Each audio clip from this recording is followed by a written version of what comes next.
तो गैस हमने वावणी की है, इसीलिए मम्मी मालपुड़ा बना रही है और मैं आपको आज मालपुड़े की रेसिपी बताने वाला हूँ।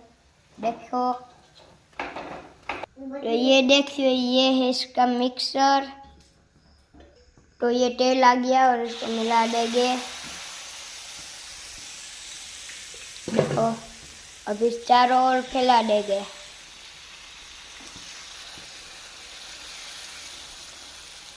ये फैला दिया है फिलहाल। देखो, गुब्बारे जैसा हो रहा है। देखो, मालपुड़ा। देखो,